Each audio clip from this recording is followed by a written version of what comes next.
Welcome to a new episode of the brand called You. We've brought you some really, really exciting individuals, and today I have someone who has achieved a lot at a very young age. Himanshu Wardhan, welcome to the show. Thank you. Thanks a lot for having me over. Himanshu is a CFA. He's an MBA from Darden. He's worked for McKinsey, Hewlett Packard, Mentmo, and Craftsvilla. And he's also Managing managing director. director of it. I'm heading the India business. Okay. So, Himanshu, you've been a consultant, an entrepreneur, and a professional manager. Talk to us a little bit about your early career, some of your challenges and your learnings. Sure. So I started out after my college. I started out as a generalist researcher with McKinsey, and I feel that was a great experience because it was a time when I got exposure to different industries, different functions.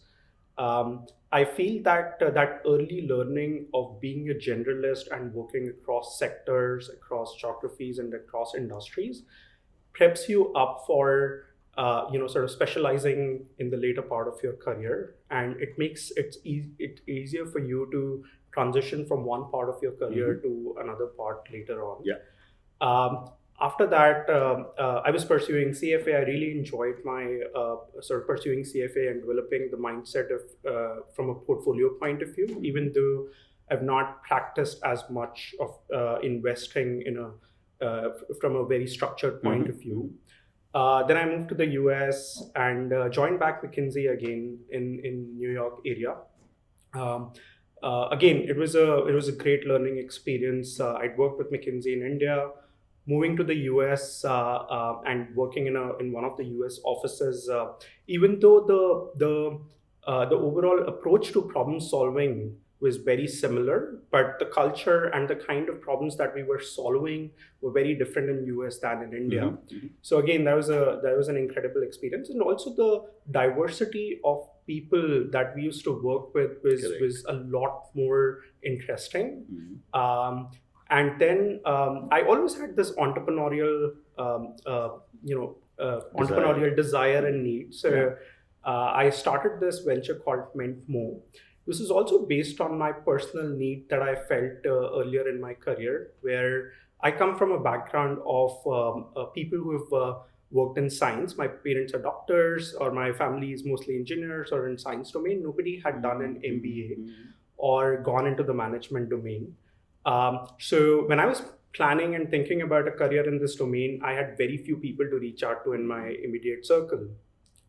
So I felt a need if there was a platform which would connect me to a potential mentor, somebody who could help me out and guide me through, then in this particular domain, then that would be very helpful. So based on that experience, I founded mentmo.com. It was a platform, peer-to-peer platform, where you could reach out to people who have done things and they could. So I'm going to come to Mentmo. We've got lots of questions for you on Mentmo because that's your journey as an entrepreneur. But tell me, you've almost switched seamlessly from being a consultant to an entrepreneur to a professional manager. Not too many people I know who've done all three. Yeah. How do you cope with so many different changes? Because each one wants a different mindset. Sure. I think training as a consultant also in some ways prepares you for that. You are going from one project to another. You are spending few months in doing one project, and then you're going to a new client, new problem, new industry, new function. And it becomes second nature to transition from one thing to another in a very short span of time. So that definitely helped a lot to make all of these transitions. I think I've been the kind of person who likes to explore, who likes to try out new things. So for me, a lot of times these transitions are also part of excitement that there's something new that I'm going to explore about myself and learn about what I want to do. Okay, so let's talk about your role in ETSY. Is it called ETSY or Etsy? It's Etsy. Etsy, okay. So what does Etsy do in India and globally? Etsy is a global marketplace for unique and handmade products. Okay. It was founded in 2005. It organically grew over a period of time. We were listed on NASDAQ in 2015. currently we have about 2.3 million sellers. Okay. Out of which these are creative entrepreneurs, creative micro entrepreneurs, not traditional businesses most times.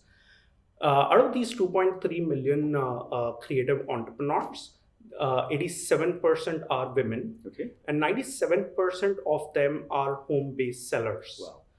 53% of our creative entrepreneurs slash sellers claim that they became a business on Etsy. And we have about over 40 million buyers in nearly every country in the world. There are about 60 million unique product listings. So it's really a technology platform that connects people who are making and designing very unique products in small quantities to buyers across the world who are looking for things that are more unique rather than mass produced. So how easy would it be for you're a technology platform, working with, if I can use the word, handicrafts, and traditionally they've always been made in rural parts of the world. How easy is it for your platform to get used in terms of technology? So definitely there's challenge with working with certain artisans who are traditional artisans who are not digitally native. But there's a large audience that is also digital native, that is very creative in urban areas. So there are predominantly three categories of sellers or creative entrepreneurs that we are reaching out to. The first two categories are in the urban areas, and the third one is in the rural area. So the first one is professional artists and people who are running boutiques, mostly in urban areas. Second category is home-based entrepreneurs, housewives, or homepreneurs, art students who are doing this part-time. They are again digitally native. They are pretty savvy to create their own setup. The third category is the traditional artisans, as you talked about in India. Now, there are definitely challenges to reach out to those people. So how we are solving for that is we've done a couple of things. One is that we've created onboarding associates and content teams in order to reach out to these people and help them and enable them to get online. A lot of times they are not ready because they've practiced these art forms for like decades, and now they don't want to adopt to a new digital platform. In that case, we work with a younger person in their family and help them out to get online. That's where the millennials are probably coming exactly. in. I mean, and you would be surprised that they are 20, 22 years old in their villages who are helping out their parents and grandparents to get online on a platform like Etsy. One sort of very nice example of this is one of our sellers who is practicing this art form called fort painting. He's 13th generation person who's practicing this art form. His family has done it for over 700 years, and he, with his family, has been able to get on Etsy now and is selling online through us to buyers across the world. Amazing. I always say in all my discussions with all the people, I learn something new. And today I've learned a new term from you, which is digitally native. Thank you for that.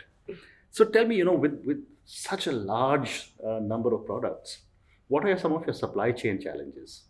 So we being a technology platform, we for our supply chain is our sellers. Correct. They are the ones who make the products. They are the ones who set up their shop on Etsy.com, a digital shop on Etsy.com, and then they sort of write about their products and market it on the platform.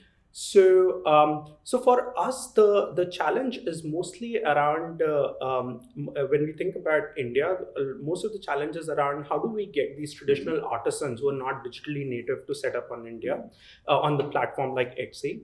There are some challenges that are associated with international shipping and how to think about payments, but we have teams to help these people out to solve these things out.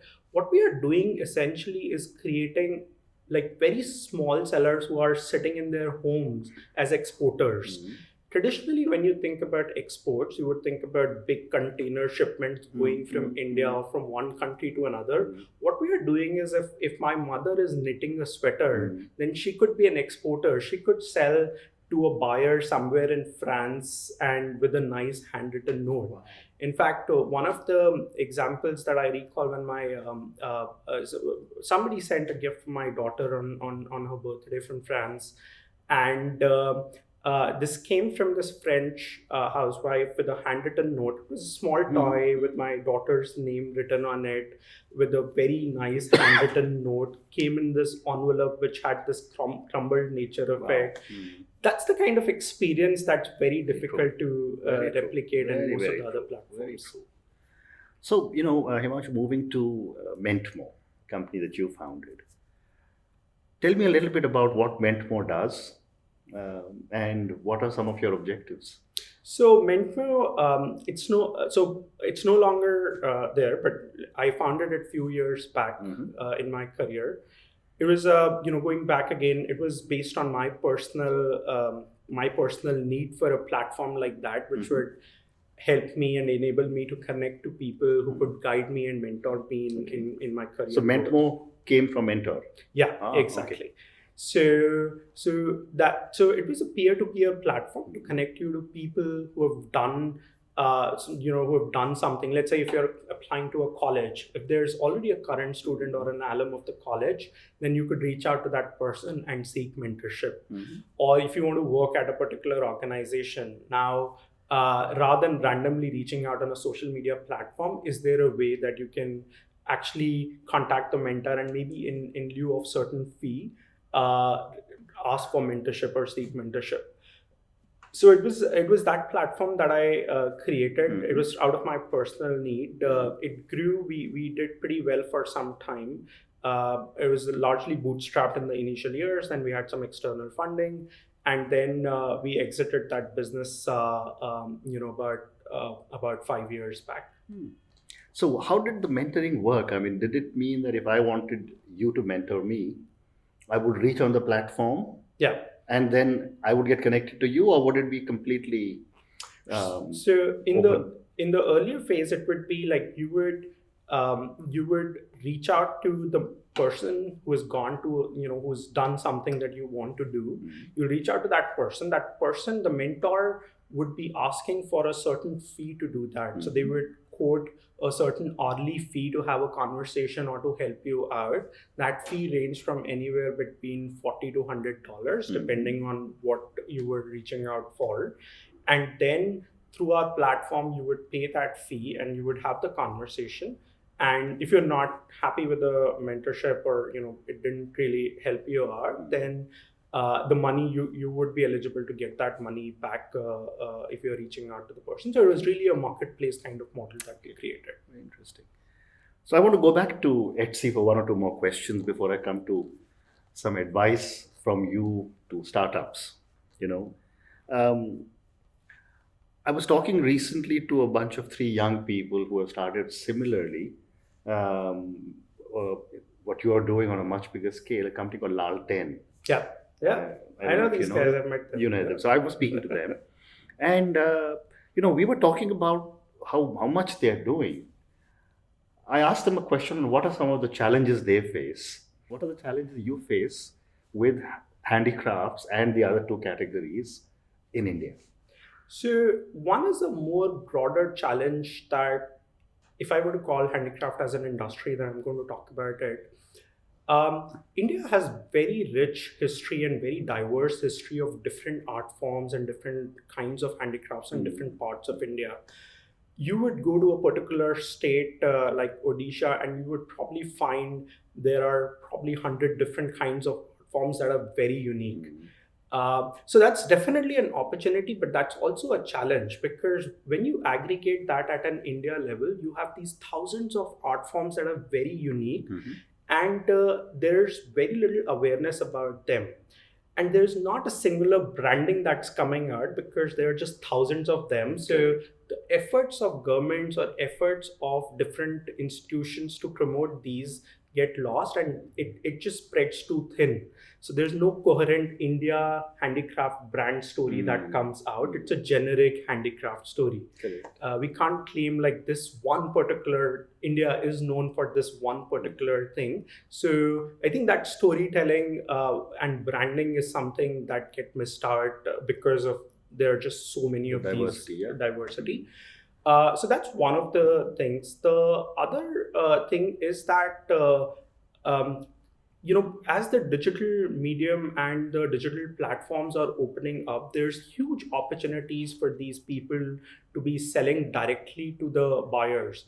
In the traditional value chain, in the normal value chain, this artisan would sell it to an intermediary would sell to a wholesaler, another wholesaler would sell it to a retailer, the retailer would sell to a buyer. So there are a lot of intermediaries involved, and the value that the artisan gets at the end of the chain is very low. And digital platforms can actually help to bridge the gap and provide most value to the person who's making the product. The challenge there is that most of the people have done business in a certain way, or they've sold their products in a certain way for decades. So the challenge is that there's a mindset shift that we need to do, and digital enablement that we need to do for these traditional artisans, so they can directly reach out to the buyers. Not just for great value of the product, but also feedback on the designs and feedback on the quality of the product itself. Because right now, for a designer or for the maker, it's not just about selling and making money, but it's also about improving the designs based on the feedback. So these are the two big challenges that I see in the overall sector. And what about consistency of quality? See, I think that's a great question, but the way I answer about it is that it's about setting the right expectation from the buyer. Because when it's handmade, if it is too consistent on quality on the design, then it loses its charm. You want it to be a little imperfect or a little different. Every piece is a little unique and different. So rather than thinking about that as a shortcoming, we have to think about that as really a strength. And how do we market that strength and explain it to the buyer that this imperfection is why you are paying slightly premium to a mass-produced good that is maybe coming from a factory in India or China. Interesting. Very, very interesting. That's a very interesting positioning statement, to be able to say that because I'm handmade, I'm going to be inconsistent. You should expect me to be inconsistent and pay me more for it. Exactly. Wonderful. And it's unique. Nobody else has it because it's slightly different than the other product that is being made. Very nice. So let's come to startups and entrepreneurship. There's a lot happening in India. Everyone wants to be doing something, or is funding someone, or is an angel investor somewhere. Everyone I know seems to be somehow have a finger in the startup pie. And yet we know that 9 out of 10 startups don't make it. So what are some of your views on why startups don't make it? So I feel that it's really great that the ecosystem has developed in the way that it has developed in the last decade in India. It's very encouraging. There's a lot of support structure. There are a lot of people who are willing to mentor. There's a lot of money that's available. The ecosystem has really bloomed, and this is very, very encouraging, first of all. Though what that has also led to certain things in the ecosystem which has taken away what real entrepreneurship is. So the incentives for people a lot of times have started to be is that they are building businesses, or they start to think about building a business not to serve or solve a particular business need, but to raise some money from an investor. So when people are starting out young, they are thinking about how do we raise our Series A, Series B angel money, rather than thinking about, hey, there's a need for this product. I'm passionate about this domain. Let me start a business. So that's one thing. The second thing is that definitely entrepreneurship has it's become cooler. It's become the sexy thing to do. But at the same point of time, what that has done is that it has started some sort of an entrepreneurial tourism, if I were to use that word, is that people have started to do that for the glamour of it rather than putting in the hard yeah. work and the passion for it. Behind a lot of this glamour and talk about a particular startup, there's just a lot of hard work that goes on. And I feel a lot of people are missing out on that, and they are thinking that entrepreneurship is just being being on the front pages of the newspaper, raising a lot of money and being this star person who everybody reaches out to. That's the second. And of course, everyone wants to be an unicorn, at least, if not a unicorn, right? Yeah. So that's the second thing where I feel that maybe startups are not a lot of startups are failing. The third thing is that growth businesses are great, and we should all be thinking about growth businesses. But entrepreneurship is, or running a business is also about creating businesses that are self-sustaining. People are thinking a lot about growth, but not the cash flows and the self-sustenance of the businesses. And that's another reason that till the external funding comes in, the startups continue to grow. As soon as they stop, they've not been used to running businesses with internal accruals and cash flows, and they start to suffer, and the startups doesn't do well after that point of time. I think these are the three big reasons I feel that a lot of startups might not be doing as great. That's very well said. So one of the things that I have been doing a lot of reading, research, I'm writing a lot, is on failure. And the Indian mindset, somehow, all our parents taught us, we teach our children, you have to come first. You have to be ahead of the pack, probably because of our numbers. And that reflects in traffic. Everyone wants his or her car right in front. The moment a plane lands in India, everyone wants to get off the plane first. The moment there's a queue, we want. And yet in the startup world, we are not teaching people the importance of failure. You will be a hero in the Bay Area if you fail. And here, you'll be a disaster. We've had some entrepreneurs who've taken the extreme step. What are your thoughts on failure? It's kind of interesting because I've started to hear, if you are applying to business school, then you should start a company and fail and write that in your business school essay. So failure, I become a little uncomfortable with this word, not because I don't like failing or I don't think that people should fail, is because I think of that as when I reflect back on my career and various choices or places where I quote unquote failed. I felt that there have been a lot of learning experience. It's almost being fork in the road where I had to make certain decision choices, and I had to make certain decisions. And what were some of your learnings? I'd say the biggest one was that following the herd was the biggest mistake that a lot of people make. And in some ways, it sets them up for failure. And I did that in early part of my career where both my parents are doctors. So I was I just want to become doctor only. And I realized I did not have the interest, or maybe I did not have the aptitude for that. And I was just doing it because everybody wanted to be that. Everybody wanted to be doctor, engineer. All of my immediate social circle was people who were either doctors, and I didn't realize that I was just following the herd. I wanted people to see me with a certain perception rather than what I wanted to do. So that was one experience where I said that, hey, it's less about how I want people to perceive me, or it's less about what everybody else is doing. I would need my peace time where I ask this question to myself: what is it that I want to do? What is it that I would be excited to do when nobody is watching me? So I think that would be probably the thing for people to think about in terms of failure, to think about doing things that are where you're not following the herd. That's a very, very important thing. And the second thing is that it's just a bump in the road most of the times. It's a cliched statement to say it's a bump in the road, but more often than not, and when I go back in my career, I've seen whenever I've so-called failed, I've taken up something where I've come back in a way which has probably turned out to be better than it would have turned out other way. That's it. So moving on to a few more questions about you personally. What would be the 3 adjectives that would define you? So first would be resilient. Second would be empathetic. Third would be methodical. Okay. So I don't know if you want me to talk about any of these. Talk about it. So resilience is I've observed in my career, and now I think I've probably become good with it. Is that whenever I feel bad or I so-called fail, it's that drive for me to like it's almost a self-challenge that I have to bounce back better than what I would have done before that particular event. So it's almost I've started to enjoy that underdog who comes back kind of thing. It's a more of a self-fulfilling thing.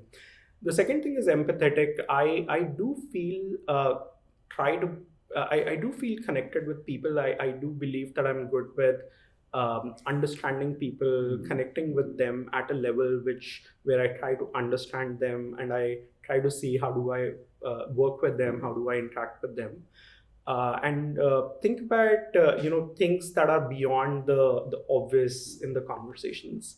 So that's second thing. The third thing is methodical.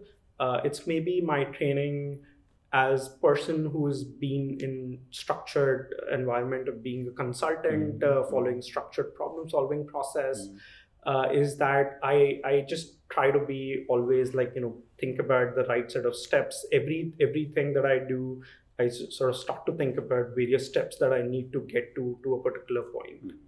Interesting. So you already asked me my next question, which was what are the reasons for your success, and you've given me all the three answers already. So let me move on. And let's make this my last question. As an entrepreneur, and there are close to 600,000 people who watch our podcast, videocast every month. A lot of them are young startup entrepreneurs. What would your advice be to a young startup entrepreneur who's embarking on his or her journey now? First would be to bootstrap your business as much as possible.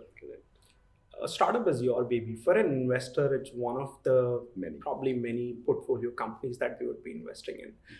If your startup fails, then for an investor, it's fine, they'll write it off. But for you, it's time and effort and mental energy and the emotional investment that you make in it.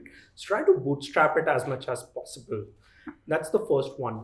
The second would be think about your time as a very, very important resource. When you're building a company in the initial days, there are a lot of things to be done. You could be doing anything and everything and still thinking that you do not have any time to do anything. So think about how you spend your time and what are the activities that you spend a lot of your time on. And that's where I feel a lot of entrepreneurs in their early part are thinking and spending more time and thinking about raising money rather than building a product or the business itself. So that's once you get the business, once you get the customers, once you get a business model, investors will follow you. So that's the second thing.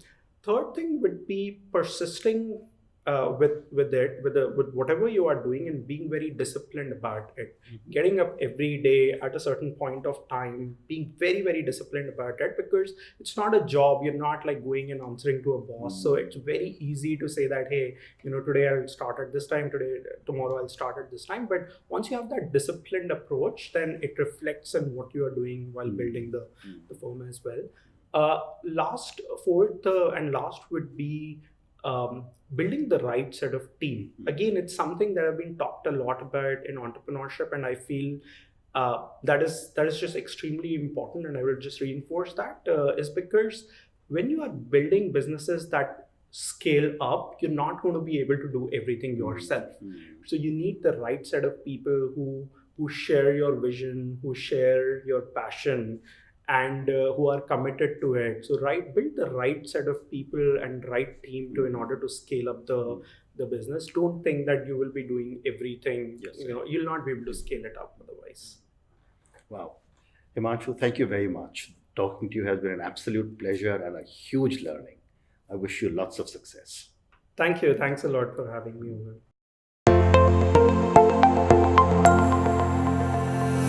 Thank you for listening to the Brand Called You podcast. Be sure to visit tbcy.in to join the conversation, access show notes, and discover fantastic bonus content. You can follow us on YouTube, Twitter, Facebook, and Instagram. Simply search for The Brand Called You. Thank you and see you next week.